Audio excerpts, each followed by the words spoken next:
He looked up at me and he said, "No, that's not Mommy. You, Mommy." He said, "That's funny, lady." They were television's perfect couple, their on-screen chemistry making Bewitched a global sensation. But behind the laughter and magical nose wiggles, a dark and painful secret was tearing them apart. Without warning, actor Dick York vanished from the show, and his beloved co-star, Elizabeth Montgomery, never spoke his name again. For decades, the silence was deafening. What truly happened to shatter their partnership so completely? Why did she refuse to acknowledge his existence for the rest of her life? The real story is more heartbreaking than anyone ever knew. We're about to reveal everything, so be sure to subscribe and stick around. When Bewitched first flickered onto television screens in 1964, it felt like pure magic. The concept of a beautiful witch trying to live a normal suburban life was charming, but the show's real power came from the undeniable chemistry between its leads. Elizabeth Montgomery, daughter of Hollywood royalty, gave Samantha Stevens a sophisticated grace that viewers adored. Opposite her was Dick York, a deeply charismatic actor whose quick wit and everyman charm made Darren's reactions to magical chaos feel completely genuine.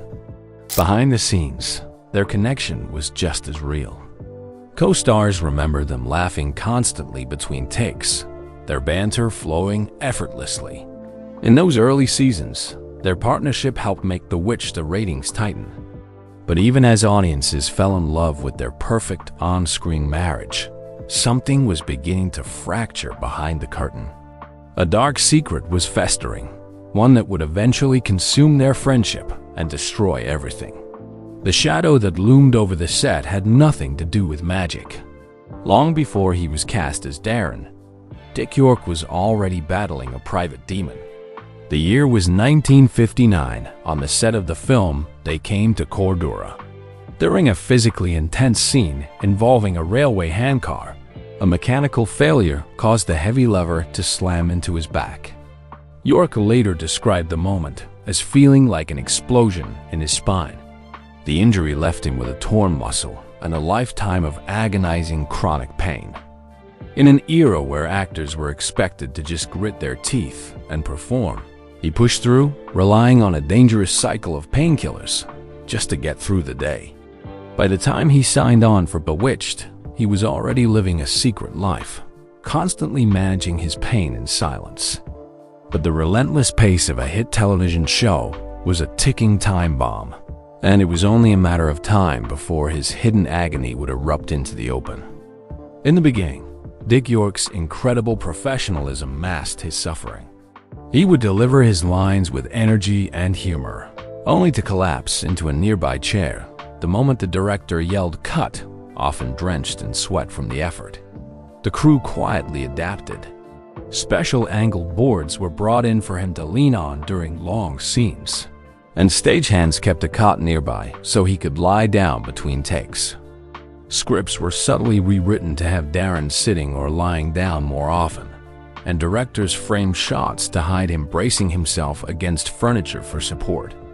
The production team, including Montgomery's husband William Asher, tried to be accommodating at first. But television production is a relentless machine. As York's condition worsened, the delays and missed days started to add up. His struggle was no longer a secret, and the supportive atmosphere on set was beginning to strain under the pressure, particularly with the show's star. By the fourth season, the cracks behind the scenes had split wide open. Elizabeth Montgomery, once York's cheerful partner in comedy, had become noticeably distant and cold.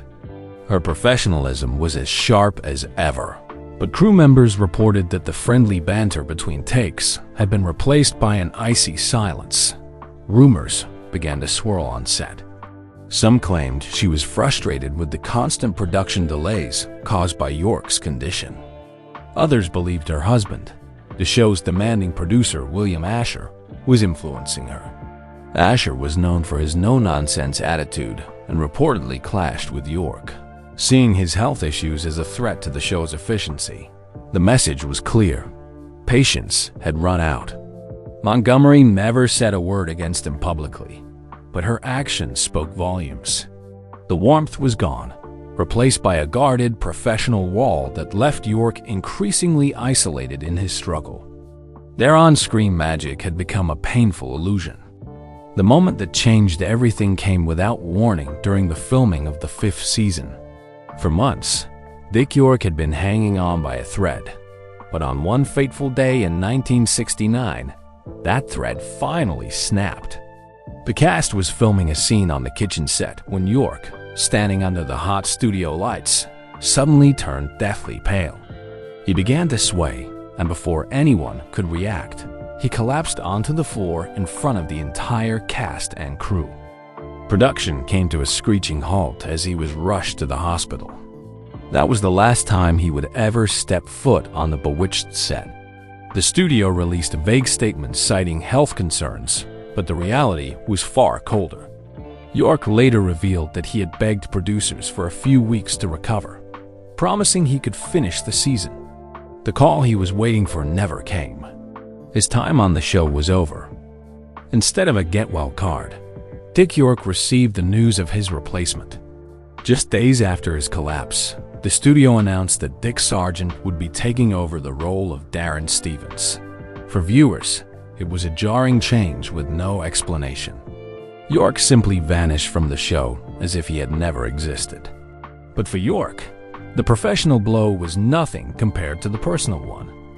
Elizabeth Montgomery, the woman he had shared 5 years of on-screen intimacy and laughter with, remained completely silent. There was no phone call, no letter, no message of support. Their partnership was severed without a single word of goodbye.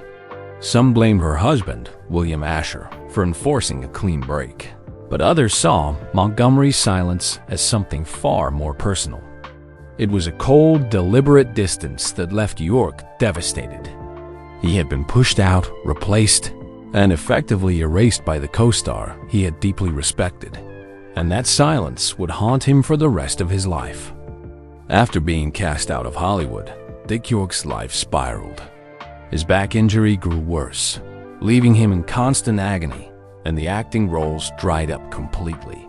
By the 1970s, he and his devoted wife Joan were nearly bankrupt, at times forced to clean houses just to survive. Yet through all the pain and poverty, he never once spoke a bitter word about Bewitched or Elizabeth Montgomery. In fact, in his final interviews, he still called her a lovely woman. Though his body was broken, his spirit found a new purpose. Confined to his bed, he founded a charity called Acting for Life, using his phone to raise donations and find aid for the unhoused. It was a remarkable final act of compassion from a man who had lost almost everything. He passed away in 1992 at the age of 63, never having received the closure he quietly hoped for. And as for Elizabeth Montgomery, his death did nothing to break her long, mysterious silence. Elizabeth Montgomery's career flourished after Bewitched, but she became intensely private and guarded about her time on the show. For years, she gave interviews, but one topic was completely off-limits: Dick York. She never uttered his name, not in reflection, not in tribute, not even when directly asked. Her silence was a mystery that fueled decades of speculation. Was it rooted in guilt over how he was cast aside? Or was it deep-seated resentment for the chaos his condition brought to her set? Some insiders believed it was a form of self-preservation, a way to detach from a painful and complicated chapter of her life, perhaps influenced by her difficult marriage to the show's producer. Even when she was diagnosed with the cancer that would take her life in 1995, she offered no final thoughts or reconciliation. She took her side of the story to the grave, leaving behind a silence that spoke louder than any words ever could. In the end, the story of Bewitched's first couple is a heartbreaking Hollywood tragedy. It's a sad reminder of how real-world pain can shatter a magical on-screen fantasy. He was the charismatic star who silently endured agony for a role he loved, only to be erased. She was the iconic actress who, for reasons she took to her grave, met his pain with a silence that lasted a lifetime. They were the perfect couple to millions, yet they never got the chance to heal their fractured story, leaving behind a legacy of unanswered questions and unresolved heartbreak. If you believe any details of this complicated story were missed, please let us know your thoughts in the comments below.